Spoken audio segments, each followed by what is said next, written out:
What up, everybody? This is your boy Dedrian from House of Wrestling, and this is my review for the November 2nd episode of AEW Dynamite. Like, share, comment, subscribe, hit the notification so that you're notified when the House of Wrestling drops its latest content. Follow me, Dedrian180, on TikTok, Twitter, and Instagram. So, tonight's AEW Dynamite. Man, there was a lot that happened. You had celebrities, you had vignettes, and you did have the Elite vignette, and you had the House of Black vignette, which I will get into in this review. You had great title matches. You almost had a beating of a color commentator. But overall, man, I enjoyed this episode of Dynamite. This was, for the most part, really fluid. There wasn't anything that was primarily clunky or anything like that. But man, I enjoyed it. The only thing that I noticed after this episode of Dynamite, which there was a lot of stuff that happened, was like MJF didn't show up. Like, no, MJF was not on the show, which was surprising. They did have a vignette. You did have members of the firm on Dynamite, but you did not have MJF, which is pretty interesting. But now that I think about it, it does make sense because they did attack him last week. So if you got attacked by five guys, would you be, no pun intended with the restaurant, if you got attacked by five guys in the ring and put through a table, kind of makes sense why you wouldn't be there in a storyline sense. So I get that, but man, this was one of the more solid AEW Dynamite shows, and quite frankly, for the past few weeks, they've had some really solid Dynamites.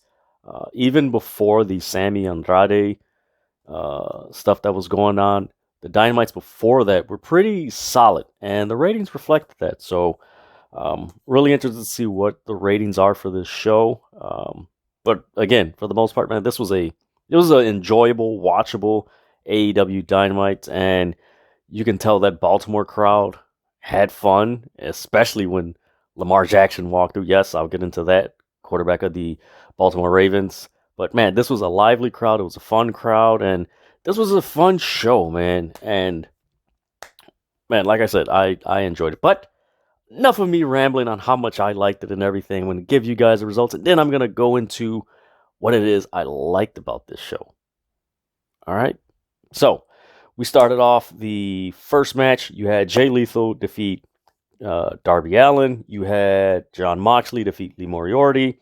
You had Chris Jericho defeat Colt Cabana. Yes, Colt Cabana returned to AEW. I'll get into that a little bit later.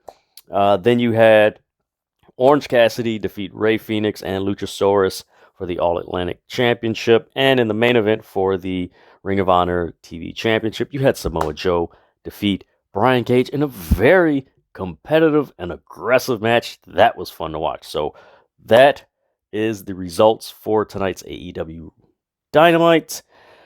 Man, so let's get into this show. So it started off with a rundown of the matches, which I really like about this. Reason why I like the rundown of the matches before they actually went into anything, because you help the audience that tunes in, like, oh, and it's pretty much a brief snippets of, why these matches have come together, and they're going through the cards like, oh, okay, this is good. It's the little things that I know a lot of people were saying that they should implement, like 2 years ago, and when they first started, like, man, they should implement this, and this. But no, this was really cool to see this. Like, all right, they're raising their game, which is a good thing. And throughout the show, you can tell, like, man, AEW, like, next year is going to be a really growth year for AEW. This was more kind of sidetrack, but 2022 for AEW was more of a lesson. Like, this year was a lesson, or let me phrase that, lessons to learn.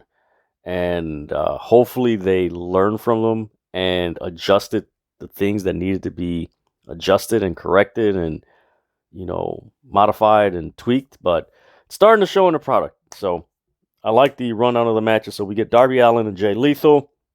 This was a really solid match. Jay Lethal really, um, throughout this match, he really emphasized what he talked about last week as far as I know your weakness, I've studied your weakness, and he was just countering, for the most part, Darby Allin's stuff throughout this match.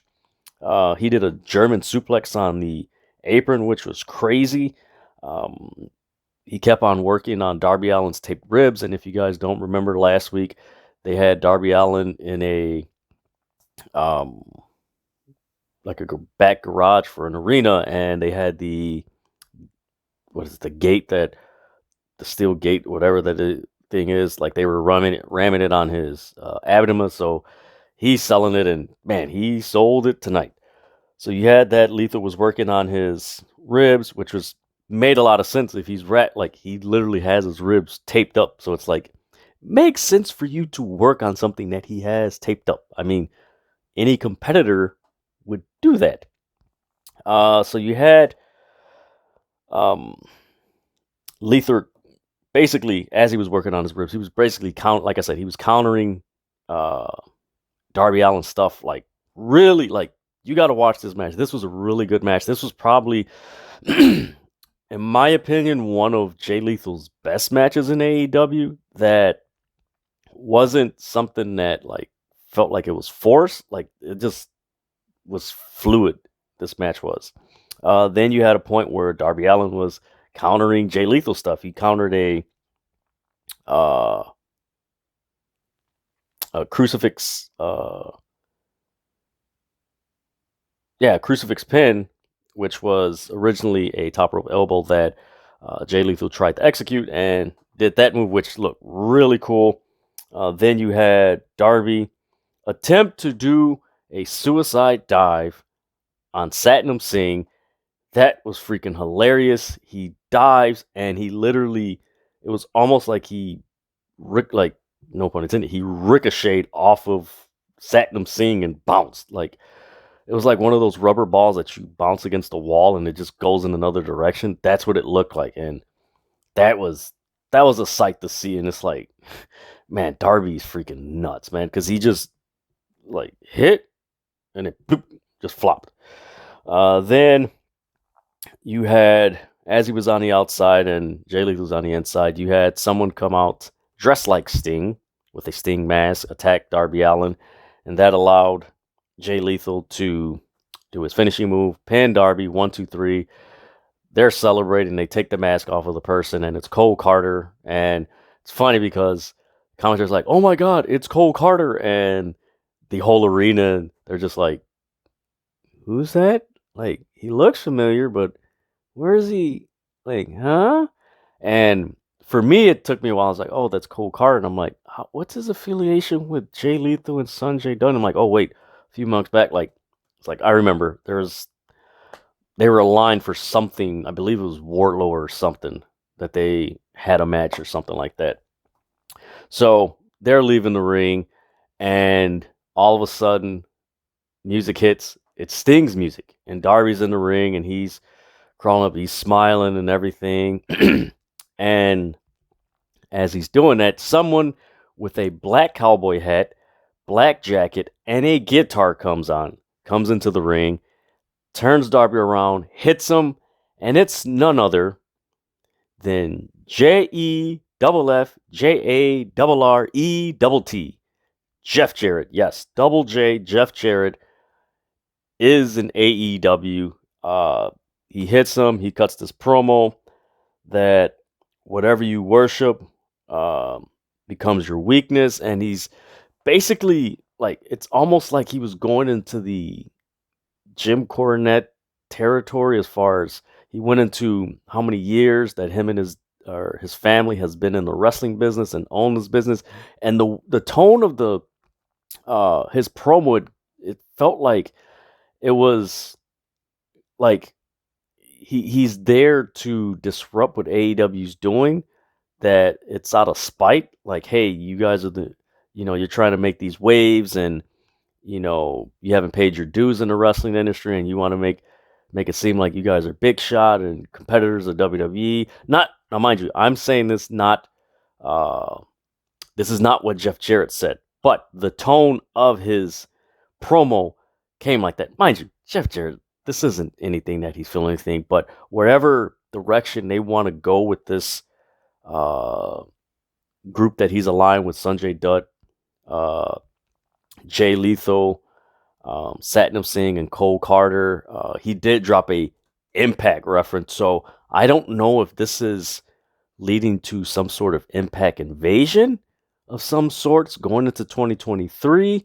It has my curiosity because it's like, man, okay, Jeff Jarrett is here. Like, Jeff Jarrett has been, this year, he's been on Ric Flair's last match, WWE, Impact Wrestling, AAA, New Japan, I believe. And, man, there's another GCW. There you go. Yeah, he was in GCW. So he has been everywhere. So I'm really intrigued to see what's going to happen with Jeff Jarrett. Where is this going to go? And this is one of those things where, granted, he's, debuted in AEW, but it's an addition that just adds like, man, okay, where's this going to go?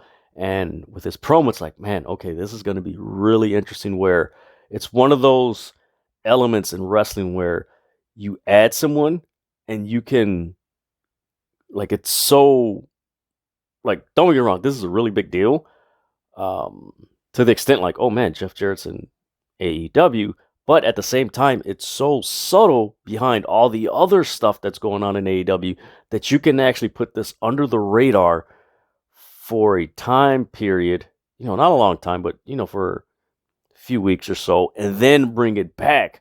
And like, oh man, I forgot that he came. Like, oh, this is why. So it's really cool how this is. I'm really looking forward to how this plays out. So from there, we get a recap of the MJF firm last week, how they jumped the firm, or jumped MJF because he fired Stokely Hathaway. So it's basically a recap of it, which I'm glad AEW is doing this, because before they would barely have recaps, and it's like, man, what happened here, and what's here, and oh, it's on Dynamite, oh, it's on you. Like, I'm glad they're doing these subtle recaps in their show. Then we get a backstage segment of Jon Moxley, and he's basically saying, man, we really had an eye out for you in the Blackpool Combat Club, and he's of course talking about Lee Moriarty, and he's like, the only thing is you're not violent enough. And it's like, ooh, it's like giving him a shot. It's like, oh man. From there, we go to a vignette. Yes, a vignette of the Elite. So it's basically someone, a video editor, and they have these files of video, and at the bottom of it, you see delete the Elite. And basically anything with the Elite, you see it being deleted, and their win for the Trios title. Again, it's the same visual as we've seen last week, where you see them and like they're faded out. So it's kind of alluding to, okay, they're going to go after the six. Are they going to go after the six-man title, the Trios titles?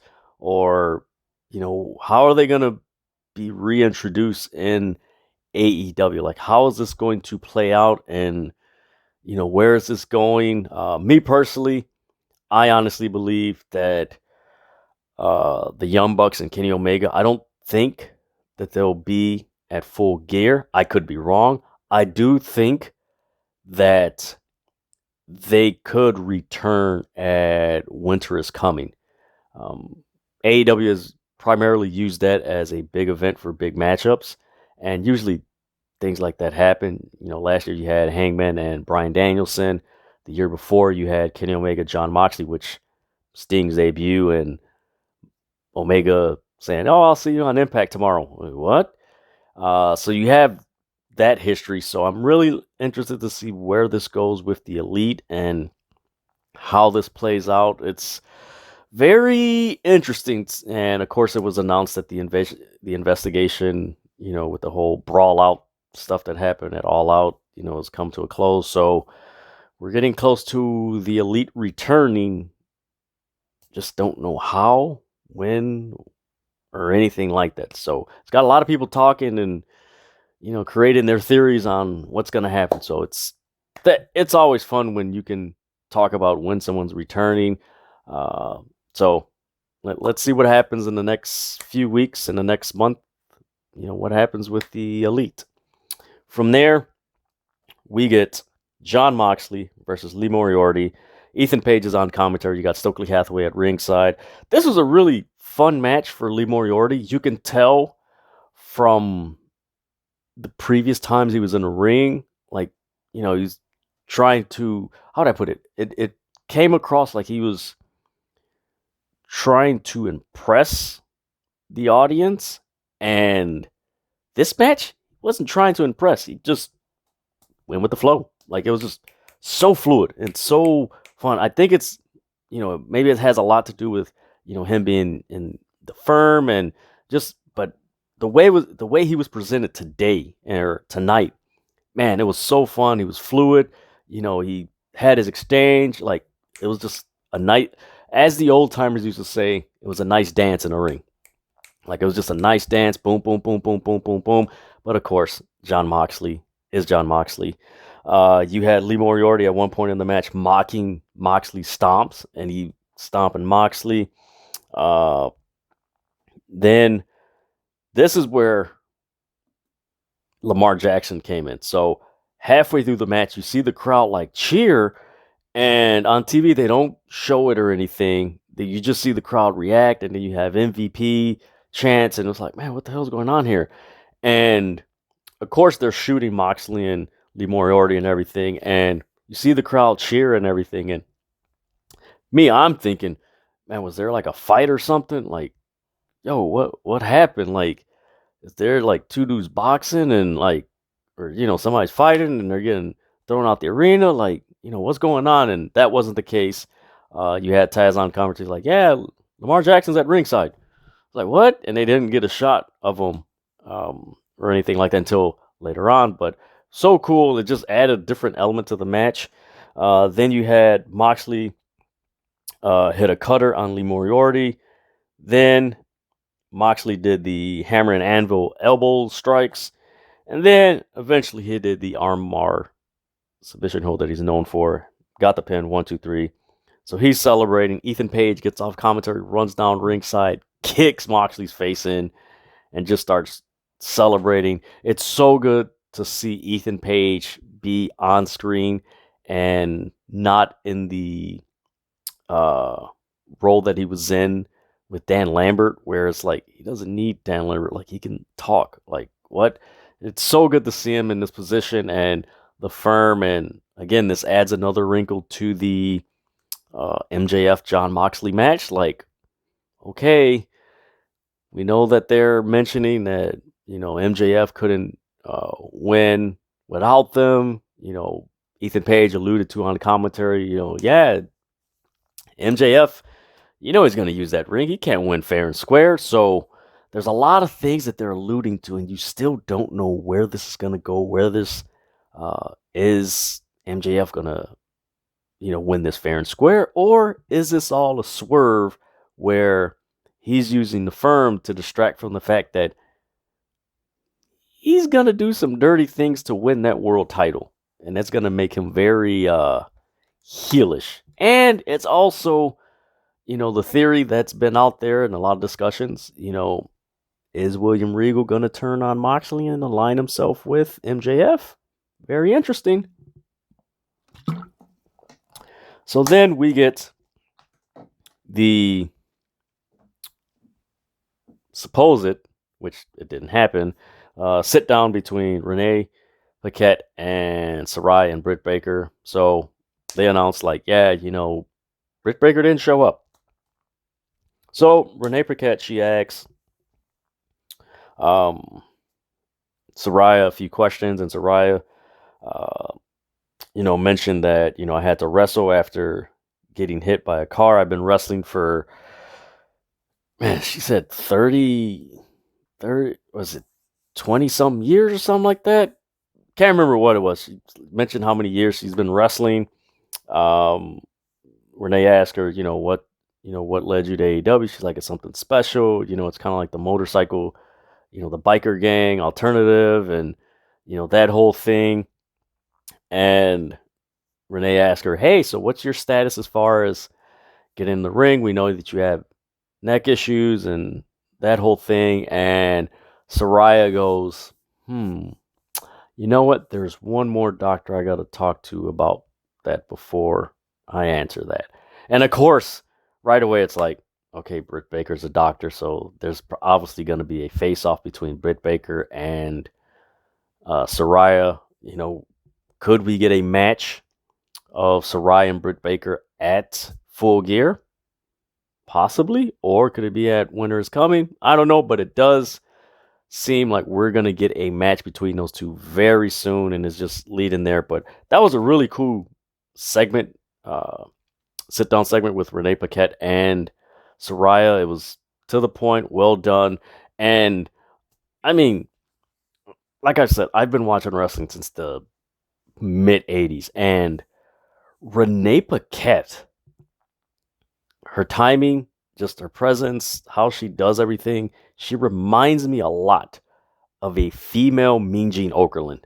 And that is a big compliment. And she is the only one that I can say that can match Mean Gene as far as wit, timing, execution, transition, just so much fluidity and just being comfortable. And when you watch them on screen, you're watching a professional, not dissing any other person that does backstage segments, but it does come across like so professional. And this was really good. This added another element to the Britt Baker Saraya storyline. And mind you, we're not even halfway through the show yet. So you had that. Then you had William Regal with Tony Schiavone, and he's talking about, last week and MJF, and he's like, you know what? You're not villain enough. And again, this still puts in your mind that, man, is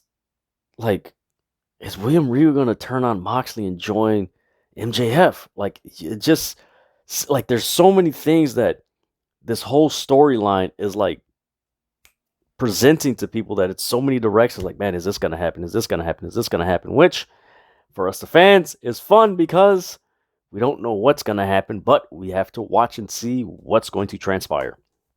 Then we get to the fun part of the show, the Acclaimed celebrating Billy Gunn's birthday. You got "Oh Scissor Me Daddy" chants.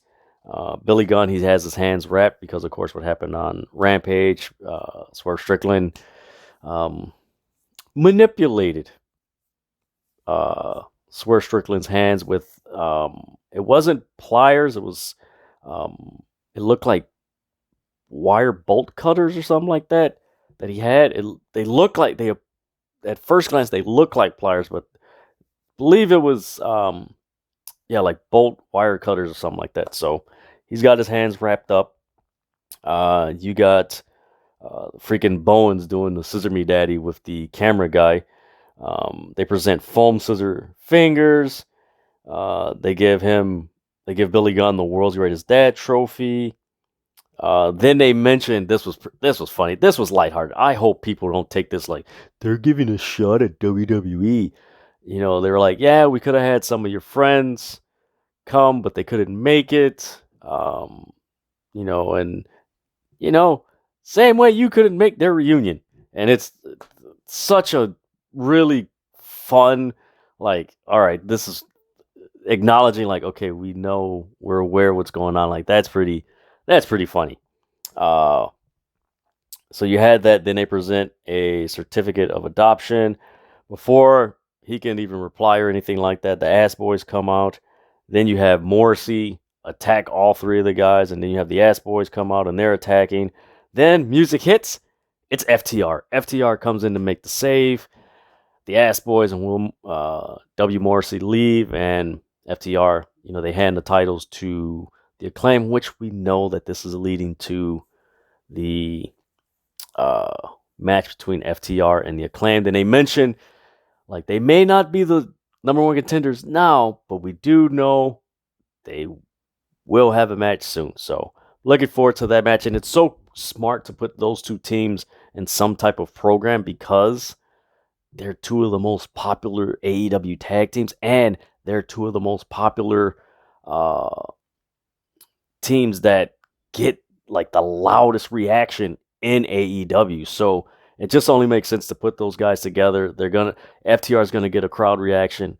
The Acclaimed are gonna get a crowd reaction. And when you watch that on TV, you're like, man, who are those guys? Man, this crowd really is behind these guys. And it's just the little things that make people, draw into you. So looking forward to that match when it happens.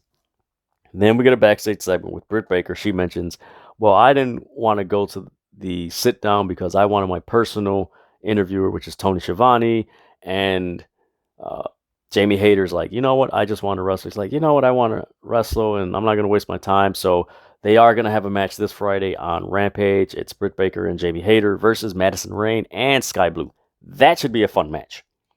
Then we get to Jericho defending the ROH title against a former ROH champion. So Jericho comes out and he's waiting, and music hits, and boom, boom. It's Colt Cabana. Yes, Colt Cabana is Jericho's opponent. And of course, there's so much stuff surrounding Colt Cabana. Of course, the brawl out, as has been named or what have you, labeled. Cinder started when questions about Colt Cabana, which no one asked those questions, but he came up in the brawl outs, and that, and then everything that's transpired, and of course there were just a lot of speculation, like, oh, why isn't Colt Cabana in AEW TV? Is it because CM Punk and that whole thing? Mind you, none of this has been addressed. This has all been rumors and speculation. So again, there's not anything doctrine and, oh, this is official. Like, no, this was just a lot of speculation online and just with fans. But it was fun to see Colt Cabana. This match, it was fun, but it was very... Now I take that back. Earlier on, what I said, that it wasn't very clunky. This match had some clunks to it. It was, there was, but man, you had welcome back chants for Colt Cabana. Then you had you didn't hear it as loud, but you could tell there was Colt Cabana, CM Punk, Colt Cabana, CM Punk. You had those chants throughout the arena. Then there's a point where Jericho was on the top turnbuckle, and Colt Cabana has him in a fireman's carry position, and Jericho, he falls on the apron outside, and Colt falls with him, and it was just look really... I was like, all right, I'm cool to see this match, but I don't know what was going on there. It is what it is. Then you had Colt Cabana attempting to do the Dusty Rhodes elbow, and Jericho with the infamous, gotta watch the fingers, poke in the eye. That's so old school, man. That's funny. That's a funny move to do. So you had that. Then you had Colt Cabana do the Billy Goat Curse maneuver. Then he attempted to do the Superman pin, broken up by Hager. That led to Jericho performing the Code Breaker. 1, 2, 3. Jericho wins. So he retains the ROH World Championship. Then afterwards, you had 2.0. They grab Ian Riccaboni, and Jericho grabs his glass. He breaks it off, and he has the title. Claudio comes out. He beats up 2.0. He starts brawling with Jericho. Then you had Wheeler Yuta come out, and they're all brawling.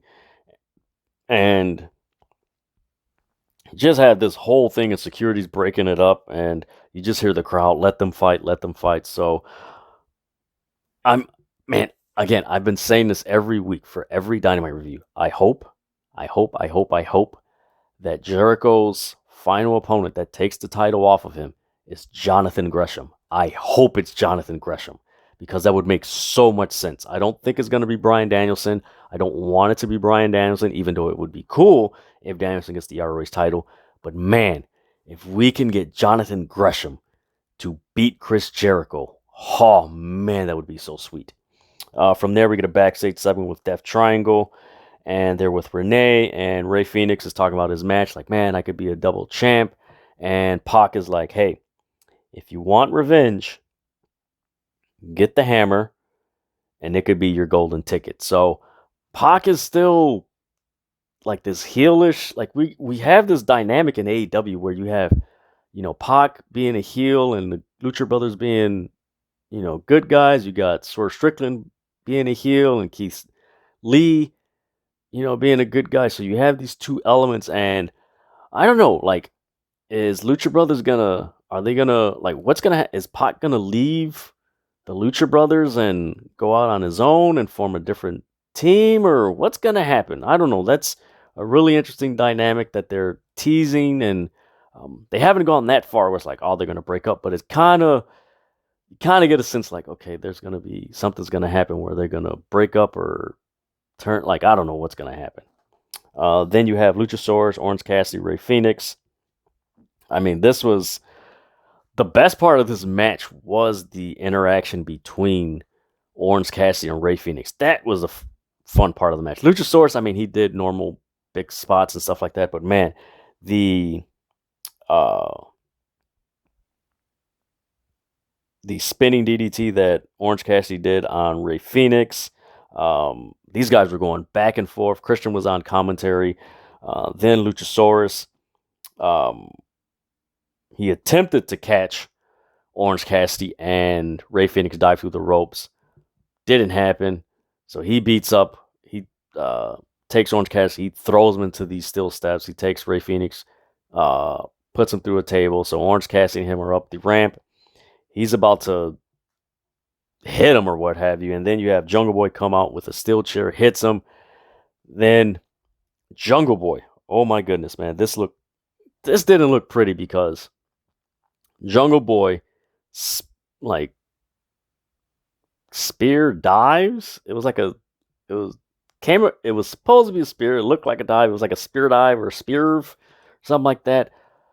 Luchasaurus onto some tables, and when you watch Jungle Boy hit, like, you could see the table like hit him in the face. So I don't know if he got a laceration inside his mouth or what have you, but you seen it hit, and he just like it hit him. So you had that. Then you have Luchasaurus or you have Orange Cassidy and Rey Fenix.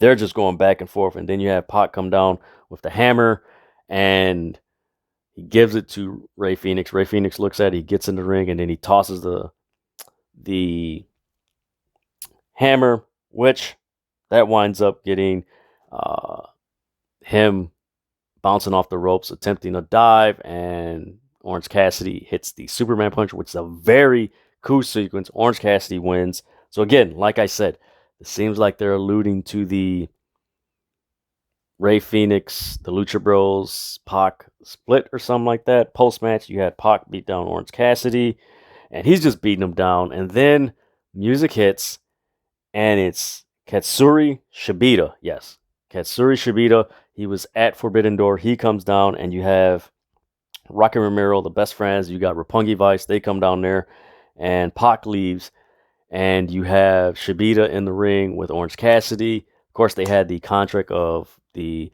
All Atlantic Dream match. Whoever you want to fight, you put them down, and they come be your opponents. And he points at the title. Orange Cassidy gives him the contract. They sign it. So yes, this Friday we're getting Katsuyori Shibata versus Orange Cassidy. That should be a really fun match. I really like Shibata at Forbidden Door because I was there live. He was very entertaining. So this should be a very fun match on a Friday night Rampage. Like I said, man, the Lucha Brothers Orange or Pac thing is really interesting. Where this is going to go and how this is going to play out heading into 2023. Backstage, we got Swerve Strickland with Rick Ross. Yes, Rick Ross is with Swerve Strickland, and you can see Tony Schiavone trying to ask about, what did you do with Billy Gunn and this, and man, Rick Ross played this off so funny. He's like, hey, man, none of that negativity, man. We keeping it positive, man. We keeping it positive.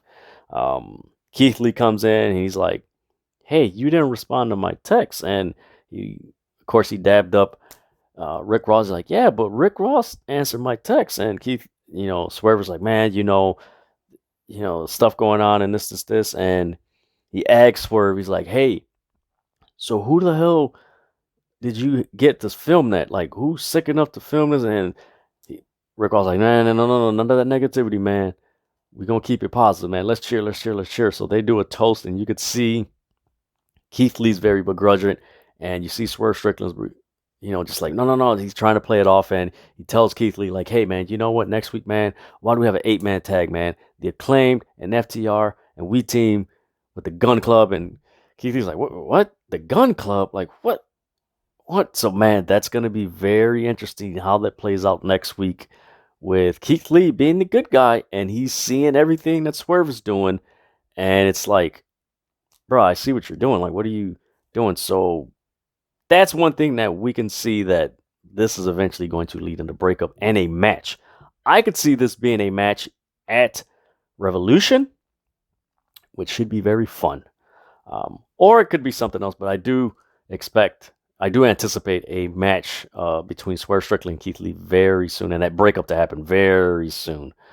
So looking forward to that. But man, Rick Ross, that man needs to make more wrestling appearances. Then we get the match between Marina Shafir and Jade Cargill. Did not anticipate on seeing the Shade Room on AEW Dynamite. Yes, the Shade Room, which is a urban media website. They report everything within the culture, and they Excalibur, man, like, yeah, Bow Wow was trying to shoot his shot with Jade Cargill. What? Like, I did not anticipate seeing that. That was funny. I'm like, the damn Shade Room is on AEW Dynamite, man. You can't. It is funny, man. This match, it was more storyline driven than actually having a wrestling match, because the storyline is Nyla Rose stole Jade Cargill's TBS title, so they're trying to play mind games with Jade Cargill. They stole her car a few weeks ago, so it's a whole bunch of stuff. And you had Nyla Rose and Vicky Guerrero. They're doing commentary on the ramp, and you could hear them. And man, commentary, man. Tony Schiavone and Taz and Excalibur. Oh my God. The line that Taz said while they're talking, he's like, "Well, we know we're going to have a job." Man, that was funny. And they're just talking. You just hear Tony Schiavone and Taz like, "Oh my God, can you turn off their mics? Like, please." So you have that. Then Nyla Rose is she's just taunting Jade Cargill. Jade Cargill runs up the ramp, and the ref is counting. And Nyla Rose like, "Hey, you better keep in mind that if you stay out here long enough, you're gonna get a loss. You're gonna get." And she runs back in the ring. Marina Shafir tries to execute a few moves. She winds up doing a pump kick. Then she executes Jade Pin. 1, 2, 3. She wins. And as she wins, you see Kiera Hogan in the back trying to take the TBS title from Nyla Rose. Nyla Rose just hits her and runs off. And you see Jade Cargill standing over Kiera Hogan like, really? Like, really? So that adds more to the story. And the match itself, I mean, to each its own. I didn't care too much for the match. Not as far as like it was a bad match or anything like that, but it was just, I knew it was more for furthering the storyline. So it's like, I do like Marina Shafir as a wrestler. I just wish they would have used someone else in this, but it is what it is, man. But looking forward to where this is going to go with Jade Cargill, and is this going to lead to Jade Cargill's first loss, or is she going to regain that title? And honestly, what's happening, like, it's weird, like, Nyla Rose and Jade Cargill getting, like, mixed reactions. Like, some places, Nyla Rose is getting cheered. Some places, Jade's getting cheered. So it's like a weird back and forth with the crowd reactions between both Jade Cargill and Nyla Rose. So, see what happens. Then we get a video package of the House of Black and Julia Hart. And they're burying the House of Black. And it's very gothic and very macabre, if you want to say. And the messages of "you thought we were dead," and that's what they're alluding to. This, mind you, I'm just giving you the layman's terms and stuff like that. Um, you know, the line all must end, and you just see Malachi Black, Buddy Murphy, Brody King, and again, this is another vignette. Trios, it's like, all right, so we know they're coming back, and really interested to see how they're going to use them and when they come back. And now I'm starting to think, like, man, what the hell's going to happen with Andrade? Like, it does feel like they might bring him back later after whatever they resolve it or what have you. But um, yeah, it is pretty interesting, man. I'm glad to see House of Black back because, man, they were a very cool trios team. Their entrance was just like, it was very dark and like, man, it is kind of spooky and creepy. But at the same time, man, all these guys can go in the ring, and I can't wait to see them on AEW television, getting those trios titles, and it's gonna be fun seeing Malachi Black, Buddy Murphy, and Brody King. You know, this is gonna be fun. Then you got a video package of um, or actually they announced that you're gonna get Britt Baker and Jamie Hayter versus Madison Rayne on Rampage, and then they announced for AEW's Full Gear you're gonna get Toni Storm versus Jamie Hayter. I believe that match is going to be the beginning of the Jamie Hayter Britt Baker split, where Jamie Hayter is going to turn face, and the reason why is because the vignette that they played for this announcement was referencing how Britt Baker or Jamie Hayter and Toni Storm were roommates during the pandemic, and they were friends. And then when the pandemic, things opened up for the pandemic, Jamie Hayter just turned into this different person. So they're alluding to that, like they have a history in the background. So it's like, okay, this is where it's going to turn, and Britt's probably going to cost Jamie Hayter the title. I don't know. We got to see it Full Gear, but that's what I think is going to happen. Then the main event, you have Samoa Joe, Brian Cage. This was a fantastic match, man. You had Joe is going to kill you chants. They mentioned, like, this was like Matt trucks colliding. You had the German suplex by Brian Cage on Samoa Joe, which Samoa Joe ain't a small dude, and Brian Cage really showcased his strength in this match. You had the elbow drop by Brian Cage. You had a freaking pump handle slam that Samoa Joe landed on his face. It was like, ooh, okay, damn. Then you had Samoa Joe or Brian Cage reverse Samoa Joe sleeper into an Olympic slam. Then they go back and forth, and Joe winds up getting the sleeper, getting it on Brian Cage. Cage tries to get out of it. Samoa Joe trips him on the ground, gets him on the ground, has it. That's it. 1, 2, 3. Samoa Joe wins. Then you have the Embassy attack Samoa Joe. Then you have Wardlow come out, and they run off. And then from behind, you get Powerhouse Hobbs spine busting Wardlow and him holding up the TNT title. I like that. It's about time these big boys start wrestling over titles. And I know people with this episode of AEW Dynamite, they're like, oh, it's so ROH heavy. But that only adds to what has been already speculated, that when we get to the final battle, the announcement of ROH having a TV deal. So for me, I don't mind it because I know it's leading to the announcement of ROH getting a TV deal. If it wasn't leading to an ROH TV deal, then it'd be like, okay, like, man, it's like, you got to do something, like put it on YouTube or something like that. But I like it. You got Brian Cage going after Samoa Joe. You got Powerhouse Hobbs going after Wardlow. And it's crazy to think of how far Wardlow and Powerhouse Hobbs came in 2 years. That, you had Team Taz and the Pinnacle and that whole thing, and just how far these guys have grown and how over they are with the crowd. And man, it's so beautiful to see the hard work, the dedication, and just the work these guys have done behind the scenes come to fruition in front of the crowd. It's so cool to see. So that is my review for The October, man. I'm still in October. November 2nd episode of AEW Dynamite. Um, man, I'm really interested to see out of this episode. There's a lot of things I'm interested in, but the two things that stick out to me that I'm really curious, like, okay, when and where are they returning is the Elite in the House of Black.